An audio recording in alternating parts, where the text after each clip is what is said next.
Olá! Hoje a gente vai se aprofundar num tema que eu acho particularmente fascinante: a arte de construir um mundo. Ah, é um tópico incrível. Mas especificamente, como se cria o cenário de uma cidade, sabe? Um lugar que parece de verdade, que pulsa como uma história própria e tem uma geografia que realmente interfere na trama. É um desafio e tanto. Muita gente acha que é só, sei lá, desenhar um mapa, dar nome para algumas ruas e pronto. Exato. Mas a gente sabe que é muito, muito mais do que isso. As fontes que temos hoje são tipo um verdadeiro manual de instruções para transformar um esboço num organismo vivo. Exatamente. São guias para criadores de histórias, mestres de RPG ou qualquer pessoa que queira dar vida a um cenário urbano. A nossa missão aqui é extrair os princípios essenciais que fazem um mapa se transformar numa cidade que respira. Que quase se torna um personagem por si só. Isso. E é essa a chave. O objetivo é que a cidade não seja só um pano de fundo, mas uma força ativa na história. Suas ruas, seu passado, seus segredos. Tudo isso deve pressionar e moldar os personagens. Perfeito. Então, por onde a gente começa a erguer uma cidade do zero? Pelo que eu vi nas fontes, o alicerce de tudo está em duas regras de ouro. Que parecem simples, mas mudam todo o jogo. A primeira é surpreendentemente simples. É contraintuitiva para muita gente. A primeira é: se concentre só no que é necessário. E isso é difícil. A tentação de criar a história de cada esquina, o nome de cada prefeito desde a fundação, é enorme. A gente quer que o mundo pareça completo. Sim, Pois é, mas o necessário aqui é definido pela história que você quer contar. Em vez de criar uma enciclopédia da cidade, a orientação é escolher poucos elementos, mas desenvolver eles com profundidade. o famoso menos é mais Exatamente. Se a trama é sobre uma conspiração política, talvez não seja preciso detalhar a cena artística da cidade inteira. faz sentido. Mas sim a história da prefeitura, as famílias que a controlam, o submundo que a influencia. É focar. Uma trama focada em poucos pontos bem construídos permite um mergulho muito mais gratificante, né? Com certeza. É melhor conhecer um bairro a fundo do que ter uma visão panorâmica e superficial de 50. Exato. O que nos leva à segunda regra de ouro, que é onde a criatividade realmente brilha. Evite os clichês. Ah, essa é a minha favorita. É tão fácil cair na armadilha do, sei lá, o distrito financeiro controlado por engravatados manipuladores. Ou o bairro boêmio controlado por artistas excêntricos. Sim, sempre. Precisamente. A fonte insiste que subverter o que é esperado dá uma identidade única para o cenário. Se toda figura poderosa da cidade pertence ao mesmo estereótipo, o mundo fica previsível. Fica chato. Fica chato. A surpresa é uma ferramenta poderosa. E essa surpresa não é só pelo choque, né? Quando você quebra um clichê, você força a audiência a repensar o mundo inteiro. Como assim? Tipo, se o clã de artistas, o historiador, não controla o museu, de repente o museu não é mais só sobre arte. Ele se torna sobre outra coisa. Poder, segredos. História oculta. A cidade ganha camadas assim instantaneamente. Exatamente. Você transforma um elemento passivo do cenário num mistério ativo. Cada clichê quebrado é uma pergunta que você planta na cabeça de quem acompanha a história. Por que os ocultistas do clã Tremere controlam o museu? O que tem lá dentro que é tão importante para eles? Isso. De repente, um simples ponto no mapa virou o gancho de uma aventura. Essa ideia de subverter expectativas é poderosa. E imagino que o melhor lugar para começar a fazer isso é no próprio passado da cidade, certo? Com certeza. É o primeiro grande pilar. Como se constrói uma história que já nasce cheia dessas surpresas? A abordagem que a fonte sugere é muito prática. Comece com a história de uma cidade real. Ah, interessante. Pesquise seus eventos mais marcantes. Uma grande enchente, um crime famoso que nunca foi resolvido, um golpe político, uma revolução cultural. E hoje com a internet isso é muito mais fácil, né? Nossa, nem se fala. Antigamente era preciso garimpar livros em bibliotecas. Mas essa dica de usar uma cidade real como base, Não corre o risco de limitar a criatividade? A pessoa pode ficar presa demais aos fatos? É um risco real, mas a chave é usar a realidade como um trampolim, não como uma âncora. Certo. Pega a história de Berlim, por exemplo. Você não precisa recriar a Guerra Fria, mas a ideia de uma cidade dividida por uma barreira ideológica e física é um conceito dramaticamente poderoso que você pode pegar e aplicar na sua ficção. Entendi. Você pega o esqueleto dramático de um evento real e coloca a carne da sua fantasia por cima. O exemplo que as fontes dão sobre Salvador é ótimo para ilustrar isso. Sim.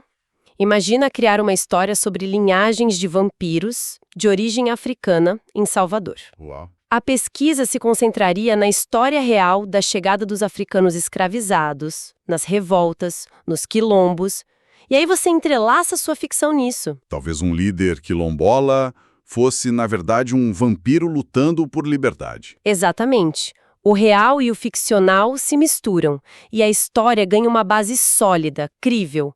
É muito mais potente do que algo inventado do zero. E para organizar toda essa informação, essa história alternativa, a fonte propõe uma divisão em 3 camadas de conhecimento. Achei isso genial na simplicidade. É uma estrutura muito inteligente.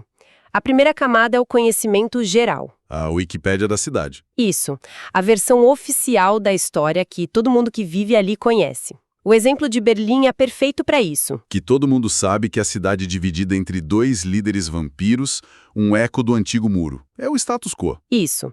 Aí vem a segunda camada, que é o motor da trama, o conhecimento do narrador. As páginas deletadas dessa Wikipédia. Exatamente. São os segredos, as conspirações, as verdades ocultas por trás do conhecimento geral. A fonte cita um arcebispo que, publicamente, é um líder unificador. Mas o segredo é que ele orquestrou a queda do antecessor para chegar ao poder. E descobrir isso é o que move história. É o que faz os personagens sentirem que estão desvendando algo que ninguém mais sabe. É a recompensa. Totalmente. E por fim, a terceira camada, que adiciona uma névoa de incerteza, os boatos. A seção de teorias da conspiração. Isso. Histórias que podem ou não ser verdadeiras. Servem para criar intriga, despistada, pistas falsas. Ou até mesmo revelar uma verdade chocante de forma velada. Pois é. O criador da história pode decidir depois se um boato é verdade ou não. Dá uma flexibilidade enorme. E aqui voltamos à regra de ouro de quebrar clichês. Sim, e a fonte dá um exemplo fantástico. Imagine a fundação de uma cidade. O clichê seria dizer que os nobres do clã Ventru, os líderes e manipuladores, estavam por trás dos colonizadores. Ou o esperado, o padrão. Exato. Mas assim, em vez disso, a força por trás da fundação fosse um grupo de vampiros do clã Gangrel, que são mais selvagens e ligados à natureza. Ah.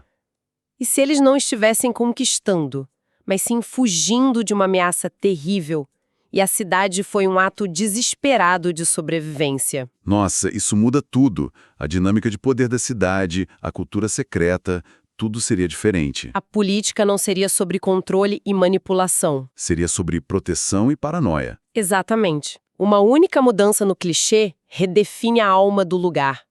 Você pega uma expectativa, vira de cabeça para baixo e as possibilidades de história se multiplicam. Entendi. Então a história secreta da cidade é esse motor de intrigas.